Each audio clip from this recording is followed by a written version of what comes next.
Travel back with me to Victorian London. Imagine that you're one of the many laborers who have poured into the city in recent decades in search of work. After a long day in a cramped, noisy factory, you are walking home late in the evening. The lamplighters have already come through the neighborhood, but the street is full of shadows. Suddenly, you see a figure fly by overhead, cloaked in what look like wings, yet far too large to be any bird. Some kind of creature is leaping between buildings, a creature clothed in black, with horns protruding from its head and claws for hands. A demon lurking in the streets at night. Today, we will be exploring the legend of Spring-Heeled Jack, a demon who haunted Victorian London. What began as violent, though non-lethal attacks transformed into frightening pranks, and later, immortalization in the pages of penny dreadfuls. Was he a real person? And if so, who might have been behind the mask? And how did a figure who was initially considered criminal or even demonic transform into the prototype for the vigilante superheroes who would grow popular during the 20th century? I'm Nicole Miras, and this is Fireside Fables. If you've been watching this show for a while, then you'll know that 19th century Britain is one of my absolute favorite eras to explore. Because of its leading role in the industrial and agricultural revolutions, Britain urbanized far more rapidly than other countries on the continent. And of course, this urbanization had interesting impacts on folklore and storytelling. The story of Spring-Heeled Jack begins, at least in official records, in January of 1838. About 6 months after Victoria became queen. Some call it the UK's first urban legend, which I'm not sure how fair that is. Recently, I shared an episode on the Hammersmith ghost, which occurred earlier in the century and I think could count as an urban legend. But certainly, Spring-Heeled Jack was a story that embodied massive shifts in urban life. And in order to understand how a story like this came to be, we'll have to know a little bit about the nature of crime in Victorian London. In continental Europe, by the mid-19th century, most people still lived in rural communities. But the UK was unique. By the year 1850, over half of all people in the country were living in cities or towns, making the nation an outlier. This result was not without major growing pains. Starting in the mid-1700s and continuing into the Victorian period, Parliament issued a series of laws known as the Enclosure Acts, which privatized millions of acres of common land. Many peasant farmers with small landholdings no longer had access to the pasture needed to sustain their livestock. Thousands of people were forced to move to cities for work. For the farmers who remained, particularly wealthy landowners, this development gave them the opportunity to introduce far more efficient agricultural techniques on newly privatized land, which would become essential for feeding the population as it grew throughout the 19th century. However, for the urban laborers who powered the Industrial Revolution, this meant living often in very cramped tenement housing in the cities and working in dangerous factories for insanely long hours. We're talking like 15, 16-hour days and a lot of child labor. London, of course, exploded in population during this time. It went from being a city of about 650 to 750,000 in the year 1750 to nearly 2 million in 1837, which is the year Victoria took the throne. You'd think that violent crime would increase, right? Well, you'd be wrong. Non-violent crimes like theft had a period in which it spiked in the early 1800s as a result of increased poverty and urbanization. But violent crimes actually decreased in London and in the UK more broadly throughout the 19th century. But when you have millions of people living on top of each other and you hear about a murder, that news is going to spread more quickly. The rise of new press outlets and daily newspapers also heightened the public's awareness awareness of crime and therefore distorted their understanding of how much violent crime was actually taking place. It's not too dissimilar to the rise of the 24-hour news cycle. So when a mysterious demon started frightening the residents of London, it didn't take long for the story to spread. In January of 1838, alleged sightings of Spring-Heeled Jack were reported throughout London. He was a tall man, all in leather, with horns and claws,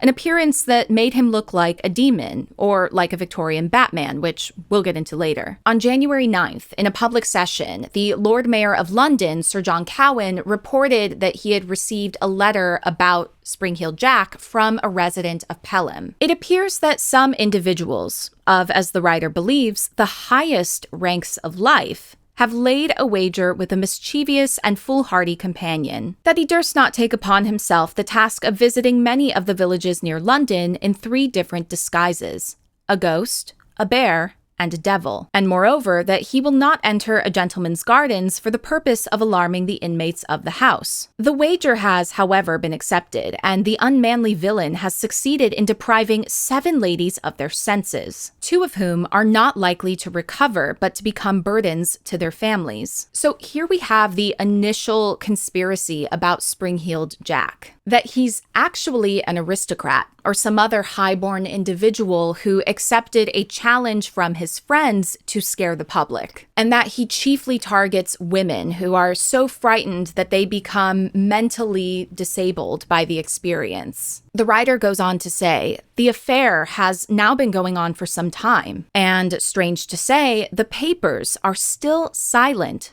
on the subject. The writer has reason to believe that they have the whole history at their finger ends, but through interested motives are induced to remain silent. So the writer is convinced that the newspapers are in cahoots with these aristocratic conspirators and are covering up the story. It's unclear if there's any truth to this story. The writer submitted this anonymously, so we don't have a way of verifying it. In any case, this public discussion of Spring-Heeled Jack by the mayor himself is what finally set off speculation in the newspapers. This was followed by an infamous sighting on February 19th, in which a young woman named Jane Alsop was violently attacked by Spring-Heeled Jack outside of her father's home. Her sister, luckily, was able to come to her rescue and fight off the demon, who then fled the scene. Alsop's testimony to the police was extensively covered in the papers, especially because she included an eye-catching detail. She claimed that she saw him breathe blue and white flames. On February 28th, the fire-breathing demon was spotted again, this time by an 18-year-old named Lucy Scales, who reported that she and her sister were confronted by the demon when walking to her brother's house in Limehouse. This time, Jack didn't physically attack them, but scared them with flames coming out of his mouth and then quickly ran away. Lucy's sister reported to the police that he was a tall man with a gentlemanly appearance, further fueling the rumors that this could have been an aristocrat in disguise. Many members of the public believed that there was a supernatural explanation behind these sightings, but the police knew that they were looking for a real criminal, or perhaps multiple people putting on this costume. They suspected that Spring-Heeled Jack was using some kind of breathing tube filled with sulfur and alcohol to make it look as if he could breathe fire. Sightings spread from London to other parts of England, and while many of them were probably made up, they often reported the same devilish figure with this